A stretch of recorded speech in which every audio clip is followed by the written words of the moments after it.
Hello बच्चों, let's read the question. The question says differentiate between 1, 2 और 3 dimensional motion.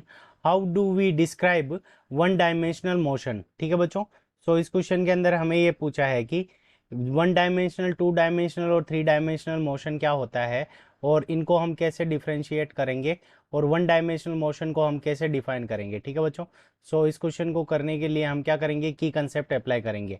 तो की कंसेप्ट के अंदर हम सबसे पहले 1 डायमेंशनल मोशन की बात करें। अगर हम one dimensional one dimensional motion, तो 1 डायमेंशनल जो हमारा मोशन होता है उस कंडीशन के अंदर जो पार्टिकल हमारा जो मोशन करता है, तो 1 डायमेंशनल मोशन।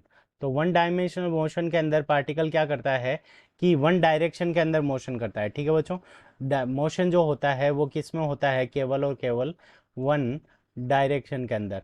1 डायरेक्शन का मतलब क्या हो गया कि पार्टिकल जब मूव करेगा तो वो किस डायरेक्शन के अंदर, केवल और केवल लाइन के अंदर मूव करेगा। ठीक है बच्चों, तो यहाँ पे 1 डायमेंशनल मोशन को हम क्या कह सकते हैं, लीनियर मोशन कह सकते हैं। ठीक है बच्चों, तो 1 डायमेंशनल मोशन हमारा क्या हो गया, लीनियर मोशन हो गया। अब बात करते हैं 2 डायमेंशनल मोशन। तो डायमेंशन को अगर हम डी से लिखें तो 2D मोशन, इसका मतलब क्या हो गया कि 2 डायमेंशनल मोशन। तो 2 डायमेंशनल मोशन के लिए हमारा जो पार्टिकल करेगा वो क्या करेगा, 2 डायरेक्शन के अंदर।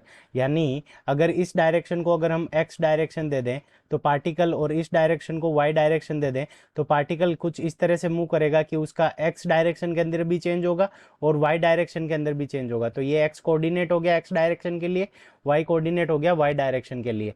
तो पार्टिकल इसके अंदर क्या करेगा, मोशन इन 2 डायरेक्शन।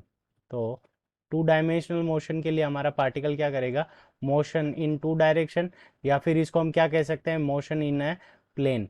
तो प्लेन के अंदर अगर हमारा पार्टिकल मोशन कर रहा है किसी भी प्लेन के अंदर, एक्स वाई प्लेन के अंदर, तो उस कंडीशन के अंदर जो डायरेक्शन ऑफ मोशन हो जाएगी वो 2 डायमेंशनल मोशन हो जाएगा।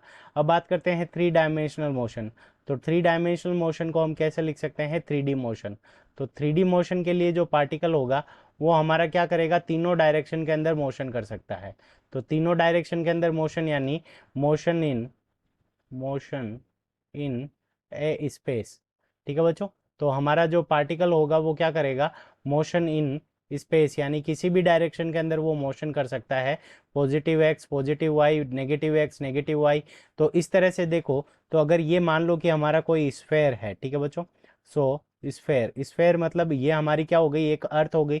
अब अर्थ के ऊपर जब पार्टिकल मोशन करता है तो हम क्या कर सकते हैं कि वो ऊपर और नीचे जा सकता है। ठीक है बच्चों, राइट और लेफ्ट जा सकता है, और इधर डायगनली भी वो क्या कर सकता है, मूव कर सकता है।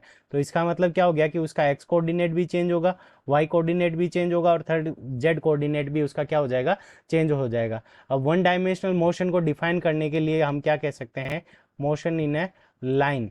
ठीक है बच्चों, सो 1 डायमेंशनल मोशन के लिए हम क्या यूज कर सकते हैं, लीनियर मोशन यूज कर सकते हैं या फिर motion in A line use कर सकते हैं। सो ये हमारे इस क्वेश्चन का क्या हो जाएगा, करेक्ट आंसर हो जाएगा। I hope you understood it well. Best of luck, thank you.